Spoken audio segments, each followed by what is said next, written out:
Hello friends, welcome to our YouTube channel.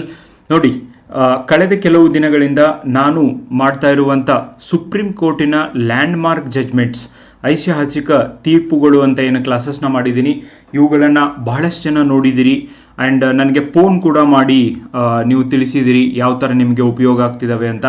ಅದಕ್ಕೆ ನಾವು ಯಾವತ್ತೂ ಕೂಡ ನಿಮಗೆ ಆಭಾರಿ. ಆ್ಯಂಡ್ ಕಾನೂನಿನ ಬಗ್ಗೆ, ಈ ದೇಶದೊಳಗೆ ನಡೀತಾ ಇರುವಂಥ ವಿಷಯಗಳ ಬಗ್ಗೆ ತಿಳಿದುಕೊಳ್ಳೋದ್ರಿಂದ ನಿಮ್ಮನ್ನು ಯಾರೂ ಫೂಲ್ ಮಾಡಲಿಕ್ಕಾಗೋದಿಲ್ಲ, ನಿಮಗೆ ಯಾರೂ ಮೋಸ ಮಾಡಲಿಕ್ಕಾಗೋದಿಲ್ಲ. And that's why very important guys. ಆದ್ದರಿಂದ ಇವುಗಳನ್ನ ತಿಳ್ಕೊಳ್ರಿ. ನಾನು ಆಲ್ಮೋಸ್ಟ್ ಏನು ಲ್ಯಾಂಡ್ಮಾರ್ಕ್ ಜಜ್ಮೆಂಟ್ಸ್ ಅಂತ ಅದಾವೋ ಅವುಗಳನ್ನು ಎಲ್ಲವನ್ನೂ ಕೂಡ ನಾನು ನಿಮಗೆ ಕ್ಲಾಸ್ನಲ್ಲಿ ಹೇಳಿಕೊಡ್ತೀನಿ. ನೀವು ತಿಳ್ಕೊಳ್ರಿ and definitely that will help you. Okay, so ಏನಾಗಿತ್ತು A.K. Gopalan versus state of Madras ಕೇಸನ್ನು ಹಂತವಾಗಿ ಸ್ಟೆಪ್ ಬೈ ಸ್ಟೆಪ್ ನಾನು ನಿಮಗೆ ಹೇಳ್ಕೊಡ್ತೀನಿ. ಇದರ ಬ್ಯಾಕ್ಗ್ರೌಂಡ್ ಹೇಳಬೇಕು ಅಂದರೆ A.K. ಗೋಪಾಲನ್, ಓಕೆ, ಅವರ ಫೋಟೋನ ತೋರಿಸ್ತೀನಿ ನಿಮಗೆ. ಇವರು A.K. ಗೋಪಾಲನ್ ಇವರು ಕಮ್ಯುನಿಸ್ಟ್ ಲೀಡರ್ ಆಗಿದ್ದರು. ಆ್ಯಂಡ್ ಭಾರತದೊಳಗೆ ಯಾವ ಪಾರ್ಟಿಷನ್ ಆಗಿತ್ತೋ ಅಂಥ ಒಂದು ಸಂದರ್ಭದೊಳಗೆ ಇವರು ತಮ್ಮ ಹಕ್ಕಿಗಾಗಿ ಹೋರಾಡಿದಂಥ ಒಂದು ಪ್ರಕರಣ ಇದು. 1947ರಿಂದನೇ ಇವರನ್ನು ಜೈಲೊಳಗೆ ಹಾಕಲಾಗಿತ್ತು. ಭಾರತದ ವಿಭಜನೆಯ ಬಳಿಕ ದೇಶದಲ್ಲಿ ಕಾನೂನು ಸುವ್ಯವಸ್ಥೆಯನ್ನು ಕಾಪಾಡೋದು ತುಂಬ ಕಷ್ಟ ಆಗಿತ್ತು. ಯಾಕಂದರೆ ಈ ಕಡೆಯಿಂದ ಆ ಕಡೆ ಹೋಗೋರು, ಪಾಕಿಸ್ತಾನದಿಂದ ಭಾರತಕ್ಕೆ ಬರೋರು, ಭಾರತದಿಂದ ಪಾಕಿಸ್ತಾನ್ಗೆ ಹೋಗೋರು, ಎರಡೂ ದೇಶದ ನಡುವೆ ಎಲ್ಲಿ ಇರಬೇಕು ಅನ್ನುವಂಥ ಕನ್ಫ್ಯೂಷನ್ ಒಳಗಿರೋರು. ಆ್ಯಂಡ್ ಹಲವಾರು ಪ್ರಶ್ನೆಗಳು ಜನರಲ್ಲಿ ಬರ್ತಾ ಇದ್ವು. ಈ ಒಂದು ಸಂದರ್ಭಗಳಲ್ಲಿ ಸರ್ಕಾರ ಸಾರ್ವಜನಿಕ ಶಾಂತಿಯನ್ನು, ಓಕೆ, ಸೋಷಿಯಲ್ ಪೀಸ್ ಕಾಪಾಡಲಿಕ್ಕೆ, ಲಾ ಆ್ಯಂಡ್ ಆರ್ಡರ್ ಕಾಪಾಡಲಿಕ್ಕೆ ಹೆಲ್ಪ್ ಆಗಲಿ ಅಂತ ಈ ಪ್ರಿವೆಂಟಿವ್ ಡಿಟೆನ್ಷನ್ ಆ್ಯಕ್ಟ್ 1950 ಜಾರಿಗೆ ತರುತ್ತೆ. ಏನು ಹಿಂಗಂದರೆ ಪ್ರಿವೆಂಟಿವ್ ಡಿಟೆನ್ಷನ್ ಆ್ಯಕ್ಟ್ ಅಂದರೆ ಏನು? ಎ ಅನ್ನುವಂಥ ಒಬ್ಬ ವ್ಯಕ್ತಿ ಇದ್ದಾನೆ, ಅವನು ಪ್ಲ್ಯಾನ್ ಮಾಡ್ತಿದ್ದಾನೆ ಏನು, ಡೆಲ್ಲಿ ಒಳಗೆ ಬಾಂಬ್ ಹಾಕಬೇಕು ಅಂತ. ಈ ಪ್ಲ್ಯಾನ್ ಮಾಡೋದು ಬಿ ಅನ್ನುವನಿಗೆ ಗೊತ್ತಾಗುತ್ತೆ. ಅವನು ಬಂದು ವಿತ್ ಎವಿಡೆನ್ಸ್, ಮೀನ್ಸ್ ಈ ಥರ ಎಲ್ಲ ಎ ಅನ್ನುವನು ಪ್ಲ್ಯಾನ್ ಮಾಡ್ತಿದ್ದಾನೆ ಅಂತ ಪೊಲೀಸ್ಗೆ ಹೇಳಿದಾಗ ಇವನು ನಾಳೆ ಬಾಂಬ್ ಹಾಕ್ತಿದ್ದಾನೆ ಅಂದರೆ ಇವತ್ತೇ ಇವನನ್ನು ಅರೆಸ್ಟ್ ಮಾಡೋದು. ಅಂದರೆ ಒಂದು ಕ್ರೈಮ್ ಆಕ್ಕಿತ್ತಂದರೆ ಅದನ್ನು ಆಗದೇ ಇರುವ ಹಾಗೆ ತಡೆಯೋದು. ಮೀನ್ಸ್ ಈ ಒಂದು ಕ್ರಿಮಿನಲ್ ಪ್ರಕರಣ, ಕೊಲೆ ಆಗುತ್ತೆ, ಬಾಂಬ್ ಹಾಕ್ತಾರೆ, ಏನೋ ಮಾಡೋಕ್ಕೆ ಪ್ಲ್ಯಾನ್ ಮಾಡಿದ್ದಾರೆ ಅಂತ ಗೊತ್ತಾದಾಗಲೇ ಅದನ್ನು ಪ್ರಿವೆಂಟ್ ಮಾಡೋದು. ಪ್ರಿವೆಂಟ್ ಅಂದರೆ ತಡೆಯೋದು. ಓಕೆ, ಸೊ ಅವ್ರನ್ನ ಮುಂಚಿತವಾಗಿ ಅರೆಸ್ಟ್ ಮಾಡಿ ಆ ಒಂದು ಕ್ರೈಮ್ ಆಗದೇ ಇರುವ ಹಾಗೆ ತಡೆಯೋದು. Preventive detention act 1950. ಆದರೆ ಇದು ಭಾರತದೊಳಗೆ ಭಾಳ ಸರ್ತಿ ಏನಾಗಿದೆ ಅಂದರೆ ಮಿಸ್ ಇನ್ಫಾರ್ಮೇಷನ್, ಅಂದರೆ ಅವರು ಅಂಥ ಒಂದು ಕೃತ್ಯದೊಳಗೆ ತೊಡಗ್ತಾರೋ ಇಲ್ವೋ ಅನ್ನುವಂಥ ಕನ್ಫರ್ಮೇಷನ್ ಇಲ್ಲದೇ ಭಾಳ ಸರ್ತಿ ಬಹಳಷ್ಟು ಜನರನ್ನು ಅರೆಸ್ಟ್ ಮಾಡಲಾಗಿದೆ. ಅದೇ ಒಂದು ವಾದ A.K. ಗೋಪಾಲನ್ ಅವರದ್ದು ಕೂಡ ಆಗಿತ್ತು. ಓಕೆ, ನನ್ನನ್ನು ವಿಚಾರಣೆ ಮಾಡದೆ ಜೈಲಿಗೆ ಹಾಕೋದು, ಅರೆಸ್ಟ್ ಮಾಡೋದು ಎಷ್ಟರ ಮಟ್ಟಿಗೆ ಸರಿ? ನನ್ನ article 21 of the Indian constitution, right to life, ಜೀವಿಸುವ ಹಕ್ಕು, article 19, okay, freedom of movement, ಒಂದು ಪ್ಲೇಸಿಂದ ಇನ್ನೊಂದು ಪ್ಲೇಸ್ಗೆ ತಿರುಗಾಡುವಂಥ ಅಥವಾ ಚಲಿಸುವಂಥ ಹಕ್ಕು, ಓಕೆ, ಇವೆಲ್ಲವೂ ಕೂಡ ಉಲ್ಲಂಘನೆ ಆಗಿದ್ದಾವೆ ಅನ್ನೋದು A.K. ಗೋಪಾಲನ್ ಅವರ ಕೇಸ್ ಆಗಿತ್ತು. ಓಕೆ, ಒಬ್ಬ ಕಮ್ಯುನಿಸ್ಟ್ ನಾಯಕರಾಗಿದ್ದರು. ಸರ್ಕಾರದ ಕಾಯ್ದೆ ಅಡಿಯಲ್ಲಿ ಇವರನ್ನು ಬಂಧಿಸಲಾಗಿತ್ತು. ಈ ಬಂಧನವನ್ನು ಪ್ರಶ್ನಿಸಿ ಇವರು ಸುಪ್ರೀಂ ಕೋರ್ಟಿಗೆ ಹೋದರು. ಅರೆ, ಯಾಕೆ ಬಂಧಿಸಿರಿ? ನಾನು ಇನ್ನೂ ಏನೂ ಮಾಡೇ ಇಲ್ಲ, ಆದರೂ ನಾನು ಯಾಕೆ ಬಂಧಿಸಿರಿ ಅಂದರೆ ಸರ್ಕಾರ ಹೇಳುತ್ತೆ, ಅರೆ ನೀನು ಏನೋ ಮಾಡಲಿಕ್ಕೆ ಪ್ಲ್ಯಾನ್ ಹಾಕಿದೆಯಾ ಅಂತ ನಮ್ಗೆ ಗೊತ್ತಾಗಿದೆ, ಅದಕ್ಕೆ ಪ್ರಿವೆಂಟಿವ್ ಡಿಟೆನ್ಷನ್ ಕಾಯ್ದೆ ಅಡಿಯಲ್ಲಿ ನಿನ್ನ ಬಂಧಿಸಿದ್ದೀವಿ. ಓಕೆ, ಸೊ ಅದು ಸುಳ್ಳು ಇರ್ಬೋದಲ್ಲ ಇವ್ರಿಗೆ ಬಂದಂಥ ಇನ್ಫಾರ್ಮೇಷನ್. ಸೊ ಎನ್ಕ್ವೈರಿಯೇ ಮಾಡಬೇಕಲ್ಲ, ಎನ್ಕ್ವೈರಿ ಮಾಡ್ದೇ ಅರೆಸ್ಟ್ ಮಾಡುವಂಥ ಅಧಿಕಾರ ಪೊಲೀಸರಿಗಿದೆಯಾ ಅನ್ನುವಂಥ ಒಂದು ಪ್ರಶ್ನೆಯನ್ನು ಇಲ್ಲಿ ಮಾಡಲಾಯಿತು ಗೈಸ್. ಗೋಪಾಲನ್ ಅವರು ಸುಪ್ರೀಂ ಕೋರ್ಟ್ಗೆ ಏನು ಹೇಳಿದ್ರಂದ್ರೆ, ಪಿಟಿಷನರ್ ಆರ್ಗ್ಯುಮೆಂಟ್ ಏನು ಅಂದರೆ, A.K. ಗೋಪಾಲನ್ ಅವರ ವಾದ ಏನಾಗಿತ್ತು ಅಂದರೆ, ನನ್ನ ವ್ಯಕ್ತಿಗತ ಸ್ವತಂತ್ರ ಉಲ್ಲಂಘನೆಯಾಗಿದೆ. ಆರ್ಟಿಕಲ್ 21 ಅನ್ನೆಸೆಸರಿ ಅರೆಸ್ಟ್ ಮಾಡಿ ನನ್ನನ್ನು ಜೈಲೊಳಗಿಟ್ಟಿದ್ದಾರೆ. That's a violation of article 21 of the Indian constitution, right to life. ನನಗೆ ಜೀವಿಸುವ ಅಧಿಕಾರ ಇದೆ, ಜೀವಿಸುವ ಹಕ್ಕಿದೆ, ಅದು ಉಲ್ಲಂಘನೆ ಆಗಿದೆ. Okay, under article 21 of the Indian constitution, right to life ಒಳಗಡೆನೆ no person shall be deprived of his life or personal liberty except according to procedure establish by law. See, ಒಂದೇನೋ ಕಾನೂನು ಮಾಡದೇನೆ ಇನ್ನೊಬ್ಬ ವ್ಯಕ್ತಿಯನ್ನು ಜೀವಿಸುವ ಹಕ್ಕನ್ನು ಕಸಿದುಕೊಳ್ಳಂಗಿಲ್ಲ. ಕಾನೂನು ಮಾಡದೆ ಹಾಗೆ ಅಂದರೆ ಸಿ, ಅದಕ್ಕೆ ಗೋಪಾಲನ್ ಅವರನ್ನು ಎದುರೊಳಗೆ ಅರೆಸ್ಟ್ ಮಾಡಿದರು ಅಂದರೆ ಸರ್ಕಾರ ಮಾಡಿರುವಂಥ preventive detention act. Okay, so preventive detention act ಮಾಡಿ, ನೀವು ಹೇಳ್ತಿದ್ದೀರಾ ಯಾವುದೇ ಕಾಯ್ದೆಯನ್ನು ಮಾಡದೆ, ಯಾವುದೇ ಕಾನೂನಿನ ಅಡಿ ಇಲ್ಲದೆ ಒಬ್ಬ ವ್ಯಕ್ತಿಯ ಜೀವಿಸುವ ಹಕ್ಕನ್ನು ಕಸಿದುಕೊಳ್ಳಂಗಿಲ್ಲ. ಅದಕ್ಕೆ ನಾವು ಕಾನೂನಿನ ಅಡಿನೇ ಕಸ್ಕೊಂಡಿವಿ. ಅದು ಯಾವ ಕಾನೂನು? Preventive detention act. ನೀನೇನೋ ಮಾಡಕ್ಕೆ ಹೊಂಟಿಲ್ಲ, ಅದನ್ನು ತಡಿಲಿಕ್ಕೆ ನಿನ್ನ ಅರೆಸ್ಟ್ ಮಾಡೀವಿ ಅಂತ ಇಲ್ಲಿ ಹೇಳ್ತು. ಆಮೇಲೆ ಇಲ್ಲಿ ಗೋಪಾಲನ್ ಅವರು ಹೇಳ್ತಾರೆ, ಓಕೆ, AK ಗೋಪಾಲನ್ ಹೇಳ್ತಾರೆ, ಸೊ ಈ ಥರ ಪ್ರಿವೆಂಟಿವ್ ಡಿಟೆನ್ಷನ್ ಆ್ಯಕ್ಟ್ ಐತ್ಲ, ಇದು ಅನ್ಯಾಯಕರ. ಓಕೆ, ಕಾನೂನು ಇದ್ದರೆ ಸಾಕು ಎಂದಲ್ಲ, ಕಾನೂನು ನ್ಯಾಯಸಮ್ಮತವಾಗಿರಬೇಕು. ನೋಡಿ, ಭಾಳ ಇಂಪಾರ್ಟೆಂಟ್ ಪ್ರಶ್ನೆಯಾ. ನೀವೇನೋ ಒಂದು ಕಾನೂನು ಮಾಡಿರಂತಲ್ಲ, ಕಾನೂನು ಇದ್ದಂಗಿರಬೇಕು. ಓಕೆ, ನ್ಯಾಯಯುತವಾಗಿರಬೇಕು. ಅದು ಎಲ್ಲರಿಗೂ ಉಪಯೋಗ ಆಗುವಂಗೆ ಕಾನೂನು ಮಾಡಬೇಕು. ಬಟ್ ಕೆಲವೊಂದು ಸರ್ತಿ ಕಾನೂನನ್ನು ಹೆಂಗೆ ಮಾಡ್ತಾರೆ, ಕೆಲವೊಂದು ಧರ್ಮದವ್ರಿಗೆ ಬೇಕಾದಂಗೆ ಕಾನೂನು ಮಾಡ್ಕೋತಾರೆ, ಕೆಲವೊಂದು ಜಾತಿಯವ್ರಿಗೆ ಬೇಕಾದಂಗೆ ಕಾನೂನು ಮಾಡ್ಕೋತಾರೆ, ಕೆಲವೊಬ್ಬ ರಾಜಕಾರಣಿ ಬೇಕಾದಂಗೆ ಕಾನೂನು ಮಾಡ್ಕೋತಾರೆ. ಅದು ಕಾನೂನಲ್ಲ. ಆ್ಯಂಡ್ ಅಲ್ಲಿ ತನಕ ಕಾನೂನು ಮಾಡಿದ್ದ ಸರ್ಕಾರ ಏನು ಕಾನೂನು ಮಾಡಿದ್ಲ ಅದು ಸರಿ ಐತೋ ತಪ್ಪೈತೋ ಅಂಥೇಳಿ ಚೆಕ್ ಮಾಡಲಿಕ್ಕೆ ಅಧಿಕಾರ ಬೇರೆ ಯಾರಿಗೂ ಇಲ್ಲ ಅಂತಲೇ ಸುಪ್ರೀಂ ಕೋರ್ಟ್ ವಾದ ಮಾಡಿದ್ದು. ಓಕೆ, ಸೊ ಮಾನ್ಯ ಸುಪ್ರೀಂ ಕೋರ್ಟ್ನಲ್ಲಿ ಈ ಥರನೂ ಆಗ್ತದೆ ಗೈಸ್. ಆ್ಯಂಡ್ ಎರಡನೇದು, ಸಮಾನತೆ ಹಕ್ಕು ಉಲ್ಲಂಘನೆ ಆಗ್ತಾ ಇದೆ ಇಲ್ಲಿ. ಓಕೆ, ಕಾನೂನು ಕೆಲವು ಜನರನ್ನು ಟಾರ್ಗೆಟ್ ಮಾಡ್ತಾ ಇದೆ, ಇದು ಸಮಾನತೆಯ ಉಲ್ಲಂಘನೆ ಆಗಿದೆ. S, definitely. ನೆಕ್ಸ್ಟ್, ಮತ್ತು ಯಾವ ಆರ್ಟಿಕಲ್ನ ಅವ್ರು ಚಾಲೆಂಜ್ ಮಾಡಿದರು ಅಂದರೆ ಆರ್ಟಿಕಲ್ 19 ಫಂಡಮೆಂಟಲ್ ರೈಟ್ ಉಲ್ಲಂಘನೆ ಆಗ್ತಾ ಇದೆ. ಓಕೆ, ವ್ಯಕ್ತಿಗತ ಸ್ವತಂತ್ರ ಆರ್ಟಿಕಲ್ 19 ಕೂಡ ಅನ್ವಯ ಆಗ್ತದೆ. ಭಾರತ ಸಂವಿಧಾನದ ಜೀವಿಸುವ ಹಕ್ಕಿನ ಅಡಿಯಲ್ಲಿ even article 19 freedom of speech and expression, ನನಗೆ ಏನಾದರೂ ಹೇಳಬೇಕು ಅಂದರೆ ಹೇಳಲಿಕ್ಕೆ, ಏನನ್ನು ಹೇಳಬಾರ್ದು ಅಂದರೆ ಹೇಳದೇ ಇರೋದಕ್ಕೆ, ಇದು ಕೂಡ ಜೀವಿಸುವ ಹಕ್ಕಿನ ಅಡಿಯಲ್ಲಿ ಬರ್ತದೆ ಅಂತ ಇವ್ರ ಆರ್ಗ್ಯುಮೆಂಟ್ ಆಗಿತ್ತು.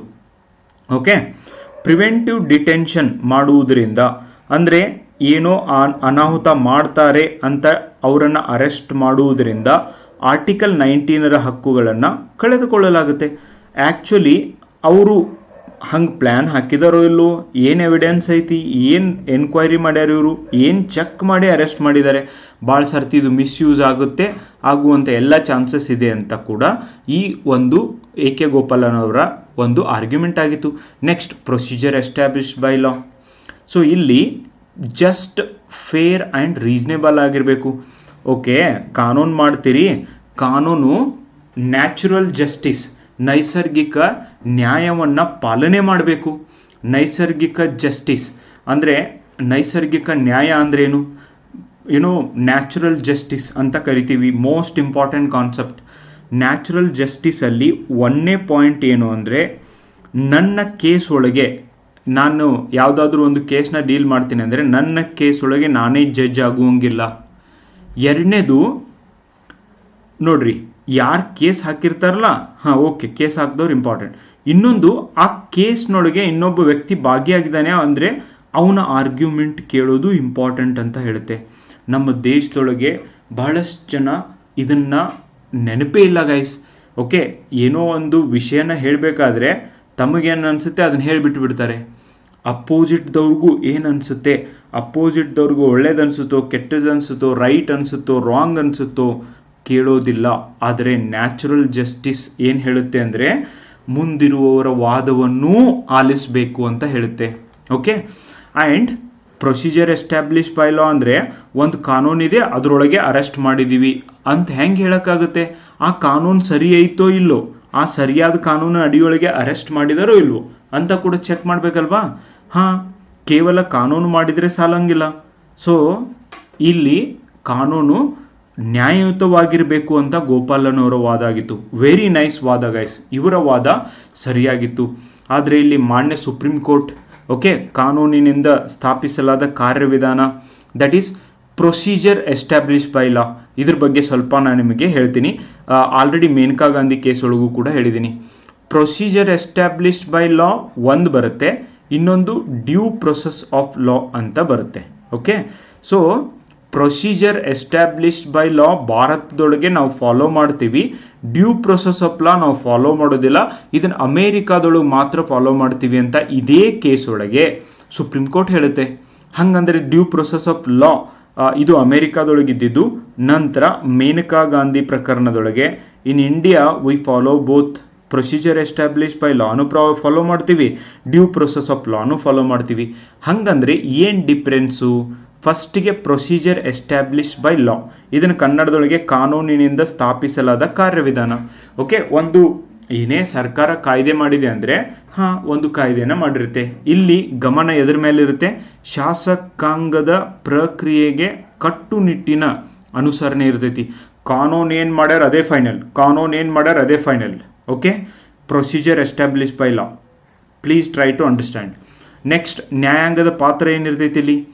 ಶಾಸಕಾಂಗವು ಕಾನೂನನ್ನು ರಚಿಸಲು ಸರಿಯಾದ ಕ್ರಮಗಳನ್ನು ಅನುಸರಿಸಿದೆಯೇ ಎಂದು ನ್ಯಾಯಾಲಯ ಪರಿಶೀಲಿಸುತ್ತದೆ. ಉದಾಹರಣೆಗೆ, ಸರಿಯಾದ ಸಂಸ್ಥೆಯಿಂದ ಅಂಗೀಕರಿಸಲ್ಪಟ್ಟಿದೆಯೇ, ಸರಿಯಾದ ಮತದಾನವನ್ನು ಅನುಸರಿಸಿದೆಯೇ, ಅಂದರೆ ಎಲ್ಲ ಒಪ್ಪಿಕೊಂಡು ಕಾನೂನು ಮಾಡಿದ್ದಾರೆ ಇಲ್ಲೋ ಅನ್ನೋದನ್ನು ಇಲ್ಲಿ ಚೆಕ್ ಮಾಡಲಾಗುತ್ತೆ. ಇದರ ವ್ಯಾಪ್ತಿ ಕಿರಿದಾಗಿರುತ್ತೆ ಆ್ಯಂಡ್ ಕಾನೂನಿನ ಅಂತರ್ಗತ ನ್ಯಾಯಸಮ್ಮತತೆ ಅಥವಾ ನ್ಯಾಯವನ್ನು ಪ್ರಶ್ನಿಸುವುದಿಲ್ಲ. ಅಂದರೆ ಇಲ್ಲಿ ಕೋರ್ಟ್ ಏನೂ ಪ್ರಶ್ನೆ ಮಾಡೋದಿಲ್ಲ. ಕಾನೂನು ಮಾಡಿದಾರ, ಕಾನೂನನ್ನು ಕರೆಕ್ಟಾಗಿ ಮಾಡ್ಯಾರೋ ಇಲ್ಲೋ, ಮೀನ್ಸ್ ಕಾನೂನನ್ನು ಮಾಡಲಿಕ್ಕೆ ಅದು ಏನು ಪ್ರೊಸೆಸ್ ಅಂತ ಐತಲ್ಲ, ಅದನ್ನು ಪ್ರೊಸೀಜರ್ ಅಂತ ಐತಲ್ಲ, ಅದನ್ನು ಕರೆಕ್ಟಾಗಿ ಫಾಲೋ ಮಾಡ್ಯಾರೋ. ಫಾರ್ ಎಕ್ಸಾಂಪಲ್ 2/3 ಮೆಜಾರಿಟಿ ಅಂತ ಬರುತ್ತೆ, ಅದನ್ನು ಫಾಲೋ ಮಾಡ್ಯಾರೋ ಇಲ್ಲೋ. ಓಕೆ, ಆ್ಯಂಡ್ ರಾಜ್ಯಸಭಾ ಲೋಕಸಭಾದೊಳಗೆ ಪಾಸ್ ಆಗಬೇಕು, ಅದನ್ನು ಮಾಡ್ಯಾರೋ ಇಲ್ಲೋ, ಜಸ್ಟ್ ಅಷ್ಟೇ ಮಾತ್ರ. ಓಕೆ, ಅಷ್ಟು ಮಾತ್ರ ಅಧಿಕಾರ ಇತ್ತು. ಮೂಲವಾಗಿ ಭಾರತದ ಸಂವಿಧಾನದ 21ನೇ ವಿಧಿ ಅಡಿಯಲ್ಲಿ ಅಳವಡಿಸಿಕೊಂಡ ಈ ಒಂದು ಜಪಾನ್ ದೇಶದಿಂದ ಈ ಪ್ರೊಸೀಜರ್ ಎಸ್ಟಾಬ್ಲಿಷ್ ಬೈ ಲಾ ಅನ್ನು ನಾವು ಅಳವಡಿಸಿಕೊಂಡಿದ್ದೇವೆ. Very important. ಇದು ಎದ್ರೊಳಗೆ ಬರ್ತೈತಿ? Article 21 of the Indian constitution. ಬರೀ ಕಾನೂನಲ್ಲ, ಕಾನೂನನ್ನು ನ್ಯಾಯಯುತವಾಗಿ ಮಾಡಿದಾರೋ ಇಲ್ವೋ ಅಂತ. ಓಕೆ, ನೆಕ್ಸ್ಟ್, ಕಾನೂನಿನ ಸರಿಯಾದ ಪ್ರಕ್ರಿಯೆ. ಇದು ಏನಂದರೆ due process of law. Very very important guys. ಭಾಳ ಜನ ಸಂವಿಧಾನದ ಬುಕ್ ಓದ್ತಾರೆ, ಬಟ್ ಇದ್ರ ಬಗ್ಗೆ ಏನೂ ಅರಿವೇ ಇರೋದಿಲ್ಲ. ಡ್ಯೂ ಪ್ರೊಸೆಸ್ ಆಫ್ ಲಾ ಇದರ ಮುಖ್ಯ ಗಮನ ಎಲ್ಲಿರ್ತೈತೆ ಅಂದರೆ ನ್ಯಾಯಸಮ್ಮತತೆ. ಕಾನೂನನ್ನು ಮಾಡಿದ್ದಾರೆ, ಆದರೆ ಕಾನೂನು ಮಾಡಿದ್ದು ಕರೆಕ್ಟ್ ಐತೋ ಇಲ್ಲೋ? 1, 2, 3 ಕ್ಲಾಸ್ ಅದಾವ ಅಂತೇಳಿರಿ, ಆ ಕಾನೂನೊಳಗೆ 3 ಆರ್ಟಿಕಲ್ ಅದಾವ ಅಂತೇಳಿರಿ, ಸರಿ ಅದಾವೋ ಇಲ್ವೋ? 1, 2 ಸರಿ ಐತಿ, 3ನೇ ಸರಿ ಇಲ್ಲ. ಇದನ್ನು ಚೆಕ್ ಮಾಡುತ್ತೆ. Okay, each and every point check ಮಾಡೋದು. ಓಕೆ, ನ್ಯಾಯ ಮತ್ತು ಕಾನೂನಿನ ಸಮಂಜಸತೆ, ಕಾನೂನಿನ ಪ್ರಕಾರನೇ ಮಾಡ್ಯಾರೋ ಇಲ್ಲೋ, ಇದು ನಮಗೆ ಅನ್ವಯ ಆಕೈತೋ ಇಲ್ಲೋ. ಅಂದ್ರೆ ಬರೀ ಕಾನೂನು ಮಾಡಿಬಿಟ್ರಲ್ಲ, ಕಾನೂನು ಸರಿಯಾಗಿ ಐತಿಲ್ಲ ಅಂತ ಚೆಕ್ ಮಾಡೋದು. ನೆಕ್ಸ್ಟ್, ನ್ಯಾಯಾಂಗದ ಪಾತ್ರ ಏನು? ನ್ಯಾಯಾಲಯಗಳು ಕಾನೂನಿನ ಸಾರವನ್ನು, ಸೊ ಇದು ಅನಿಯಂತ್ರಿತವೆ ಮತ್ತು ಕಾರ್ಯವಿಧಾನಗಳನ್ನು ನ್ಯಾಯಯುತ ಸೂಚನೆ ವಿಚಾರಣೆ ಪರಿಶೀಲಿಸುತ್ತವೆ. ಅಂದರೆ ಫಾರ್ ಎಕ್ಸಾಂಪಲ್ 3ನೇ ಆರ್ಟಿಕಲ್ ಯಾಕೆ ಹಾಕಿರಿ, ಏನು ಕಾರಣ ಇತ್ತು ಅಂದರೆ ಇಲ್ಲಿ ಕೂಲಂಕುಷವಾಗಿ ವಿಚಾರ ಮಾಡ್ತಾರೆ. 1, 2 ಕರೆಕ್ಟ್ ಇತ್ತು, 3ನೇ ತಪ್ಪಿತ್ತು ಅಂದರೆ ಇದನ್ನು ತೆಗೆದು ಹಾಕ್ರಿ ಅಂತಲೂ ಕೂಡ ಹೇಳುವ ಅಧಿಕಾರ ಇಲ್ಲಿರುತ್ತೆ. ಅಂದರೆ ನ್ಯಾಯಾಂಗಕ್ಕೆ ಹೆಚ್ಚಿಗೆ ಅಧಿಕಾರ ಇದೆ ಡ್ಯೂ ಪ್ರೊಸೆಸ್ ಆಫ್ ಲಾ ಅಲ್ಲಿ. ನೆಕ್ಸ್ಟ್, ಇದರ ವ್ಯಾಪ್ತಿ ವಿಶಾಲ ಆಗೈತಿ. ಕಾರ್ಯವಿಧಾನವಾಗಿ ಸರಿಯಾಗಿದ್ದರೂ ಕೂಡ ಸಹ ಅನ್ಯಾಯದ ಕಾನೂನನ್ನು ರದ್ದುಗೊಳಿಸಲಿಕ್ಕೆ ನ್ಯಾಯಾಲಯಗಳಿಗೆ ಅವಕಾಶ ನೀಡುತ್ತದೆ. ವೆರಿ ಇಂಪಾರ್ಟೆಂಟಾ? ನ್ಯಾಯಾಲಯಗಳಿಗೆ ಕಾನೂನನ್ನು ರದ್ದು ಮಾಡುವ ಅಧಿಕಾರ ನೀಡೋದು ಡ್ಯೂ ಪ್ರೊಸೆಸ್ ಆಫ್ ಲಾ. ಸರಿಯಾಗಿ ಮಾಡಿರೋ ಇಲ್ಲೋ, ಈ ಪ್ರಾವಿಷನ್ ಯಾಕೆ ಹಾಕಿರಿ? ಓಕೆ, ಇದರ ಮೂಲ USA ಸಂವಿಧಾನ. ಮೇನಕಾ ಗಾಂಧಿ ಪ್ರಕರಣದ ನಂತರ ಭಾರತದ 21ನೇ ವಿಧಿ ಅಡಿಯಲ್ಲಿ ಇದು ಕೂಡ ಸೇರಿಸಲ್ಪಟ್ಟಿದೆ. ವೆರಿ ಇಂಪಾರ್ಟೆಂಟಾ? ಮೇನಕಾ ಗಾಂಧಿ ಪ್ರಕರಣ ನಾನು ಆಲ್ರೆಡಿ ಮಾಡಿದ್ದೀನಿ, ಯಾರು ನೋಡಿಲ್ಲ ಒಂದು ಸಾರ್ತಿ ನೋಡ್ರಿ. ಓಕೆ, ಇನ್ನು ಇವೆರಡೂ ಭಾರತದೊಳಗೆ ಎರಡೂ ಎಕ್ಸಿಸ್ಟ್ ಆಗ್ತವ, ಎರಡೂ ಕುರ್ನು ಜಾರಿಗೆ ತಂದಿದ್ದಾರೆ. ಇದರ ನಡುವಿನ ವ್ಯತ್ಯಾಸ ಏನು? ಮೇನಕಾ ಗಾಂಧಿ 1978ಕ್ಕಿಂತ ಮೊದಲು ಭಾರತವು ಓಕೆ ಪ್ರೊಸೀಜರ್ ಎಸ್ಟಾಬ್ಲಿಷ್ ಬೈ ಲಾ ಅನ್ನು ಅನುಸರಿಸ್ತಿತ್ತು. ಓನ್ಲಿ ಪ್ರೊಸೀಜರ್ ಎಸ್ಟಾಬ್ಲಿಷ್ ಬೈ, ಒಂದು ಕಾನೂನು ಐತಿ ಅದನ್ನು ಫಾಲೋ ಮಾಡಬೇಕು. ಎಲ್ಲಿ ತಕ? 1978 ತಕ. ಅಂದರೆ ಅನ್ಯಾಯದ ಕಾನೂನನ್ನು ಸರಿಯಾಗಿ ಜಾರಿಗೆ ತಂದರೆ ಅದು ಮಾನ್ಯವಾಗಬಹುದು. Very important. Next, Maneka Gandhi ಪ್ರಕರಣ ಆದ ನಂತರ ಭಾರತದೊಳಗೆ ಏನು ಬದಲಾಯಿತು? ಭಯ್ಯ, ಕಾನೂನು ಮಾಡೋದಲ್ಲ, ಕಾನೂನನ್ನು ಸರಿಯಾಗಿ ರೀತಿಯಲ್ಲಿ ಮಾಡೋದು ಆ್ಯಂಡ್ ಸರಿಯಾದಂಥ ಪ್ರಾವಿಷನ್ಸ್ ಹಾಕಿ ಕಾನೂನನ್ನು ಮಾಡೋದು. ಓಕೆ, ಸುಮ್ಮನೆ ಏನೋ ಒಂದು ಕಾನೂನು ಮಾಡಿಟ್ರಲ್ಲ, ಆದರೆ ಕಾನೂನನ್ನು ಅವಶ್ಯಕತೆ ಇದೆಯಾ, ಯಾರಿಗೆ ಅವಶ್ಯಕತೆ ಇದೆ ಅನ್ನೋದನ್ನು ತಿಳ್ಕೊಂಡು ಮಾಡೋದು. ಭಾರತದ ನ್ಯಾಯಾಂಗವು ಡ್ಯೂ ಪ್ರೊಸೆಸ್ ಆಫ್ ತತ್ವವನ್ನು ಸೇರಿಸಲಿಕ್ಕೆ ಆರ್ಟಿಕಲ್ 21 ವಿಸ್ತರಿಸಿತು.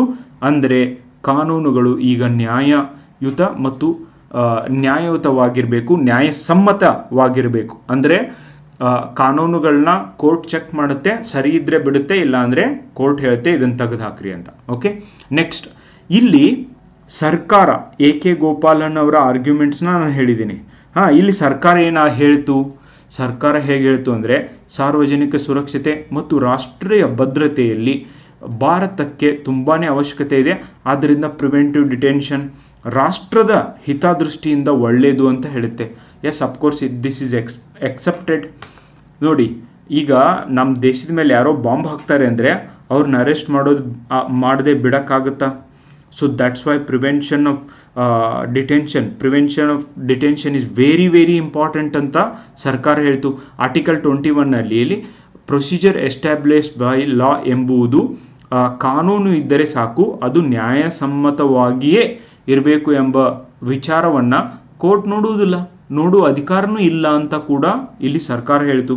ನಂತರ ಸುಪ್ರೀಂ ಕೋರ್ಟ್ ತೀರ್ಪೇನು ಕೊಡ್ತು ಅಂದರೆ ಅತ್ಯಂತ ಮುಖ್ಯವಾದದ್ದು, court said that articles are separate, not interconnected. Article 19, article 21 are separate, not interconnected. ಇವೆರಡು ಬೇರೆ ಬೇರೆ, ಎರಡು ಒಂದೇ ಅಲ್ಲ ಅಂತ ಸುಪ್ರೀಂ ಕೋರ್ಟ್ ಹೇಳ್ತು. ಆರ್ಟಿಕಲ್ 19, ಆರ್ಟಿಕಲ್ 21, ಆರ್ಟಿಕಲ್ 14 ಇವೆಲ್ಲವೂ ಸ್ಪಷ್ಟವಾಗಿ ಪ್ರತ್ಯೇಕವಾಗಿಯೂ ಒಂದರೊಳಗೊಂದು ಬರಂಗಿಲ್ಲ ಅಂತ ಹೇಳ್ತು. ಆರ್ಟಿಕಲ್ 21 ಉಲ್ಲಂಘನೆಯಾಗುತ್ತಿದೆ ಎಂದು ನೋಡಲಿಕ್ಕೆ ಆರ್ಟಿಕಲ್ 19 ಬಳಸಲಾಗುವುದಿಲ್ಲ.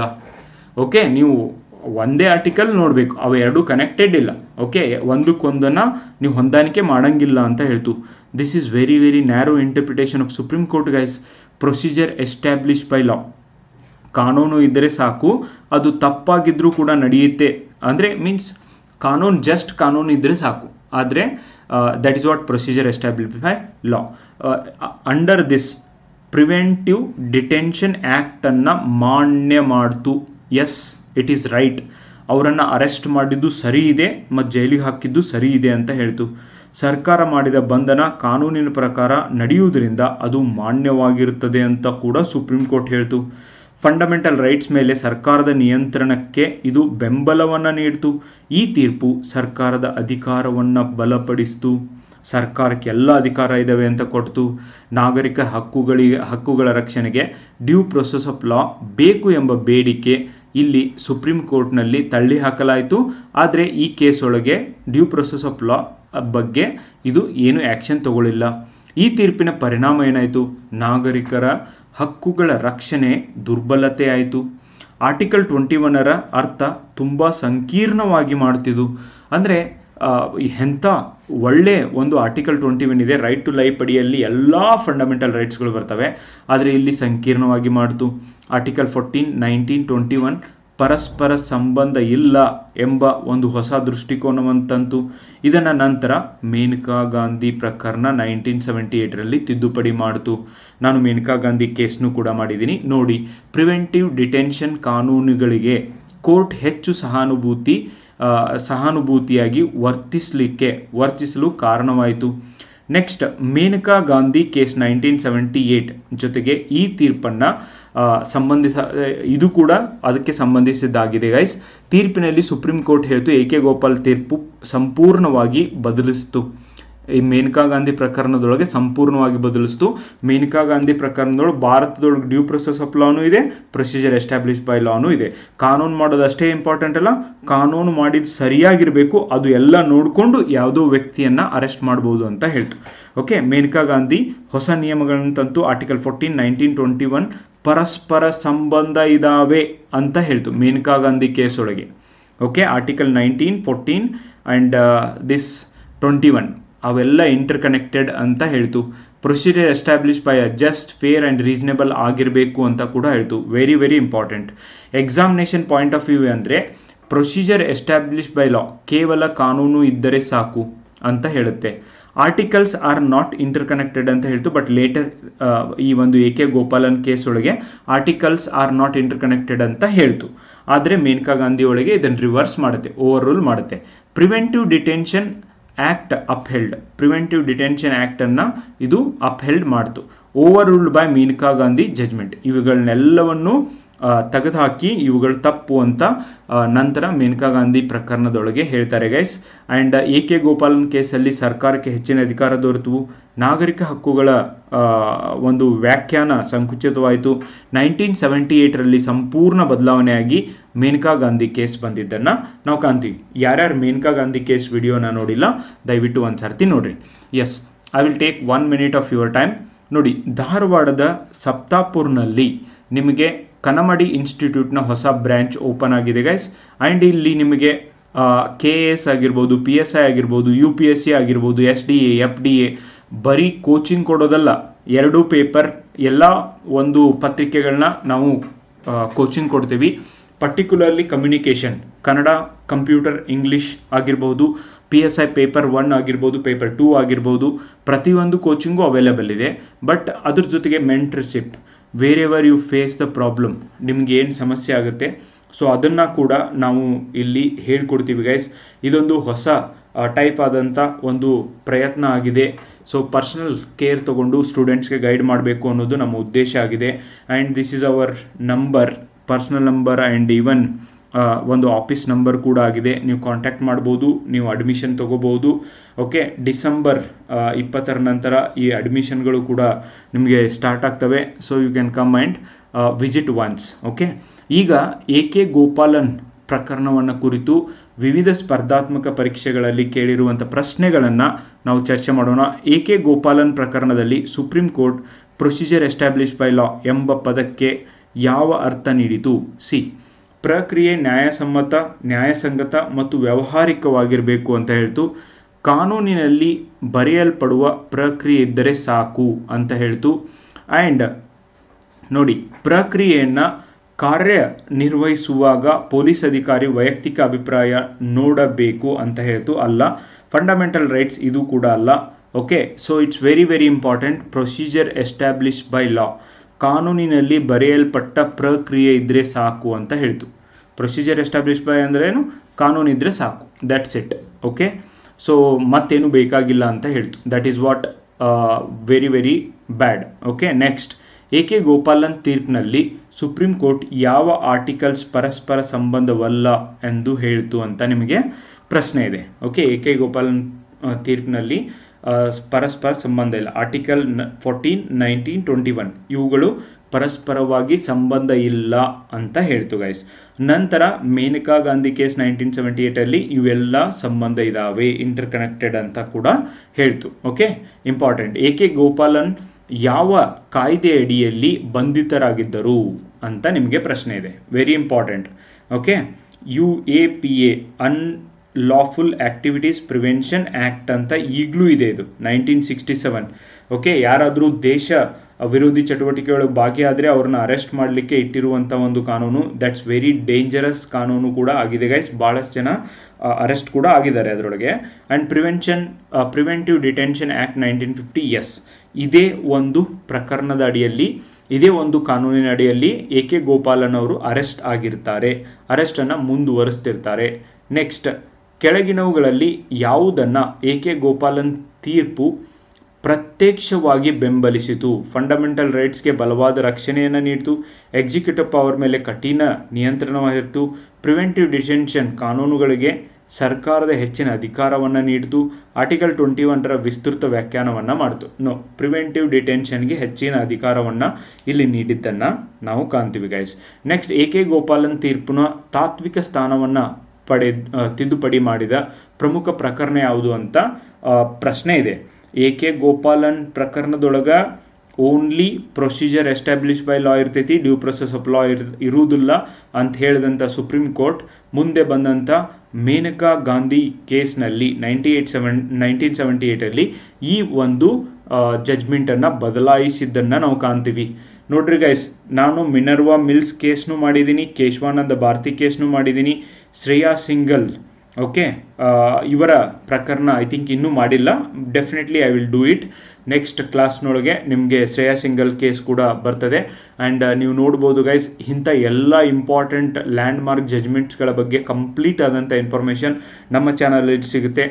ನಾನು ಹೇಗೆ ನಿಮಗೆ ಆನ್ಲೈನ್ ಒಳಗೆ ಹೇಳ್ಕೊಡುತ್ತೆ ಹೀಗೆ ಆಫ್ಲೈನ್ ಒಳಗೂ ಡಿಸ್ಕಸ್ ಮಾಡಿ, ಡಿಬೇಟ್ ಮಾಡಿ ಆ್ಯಂಡ್ ವಿದ್ಯಾರ್ಥಿಗಳೊಂದಿಗೆ ಚರ್ಚೆ ಮಾಡಿ ಈ ಕ್ಲಾಸಸ್ಗಳನ್ನು, ತರಗತಿಗಳನ್ನ ತೆಗೆದುಕೊಳ್ಳಲಾಗುತ್ತೆ. And these are our books guys.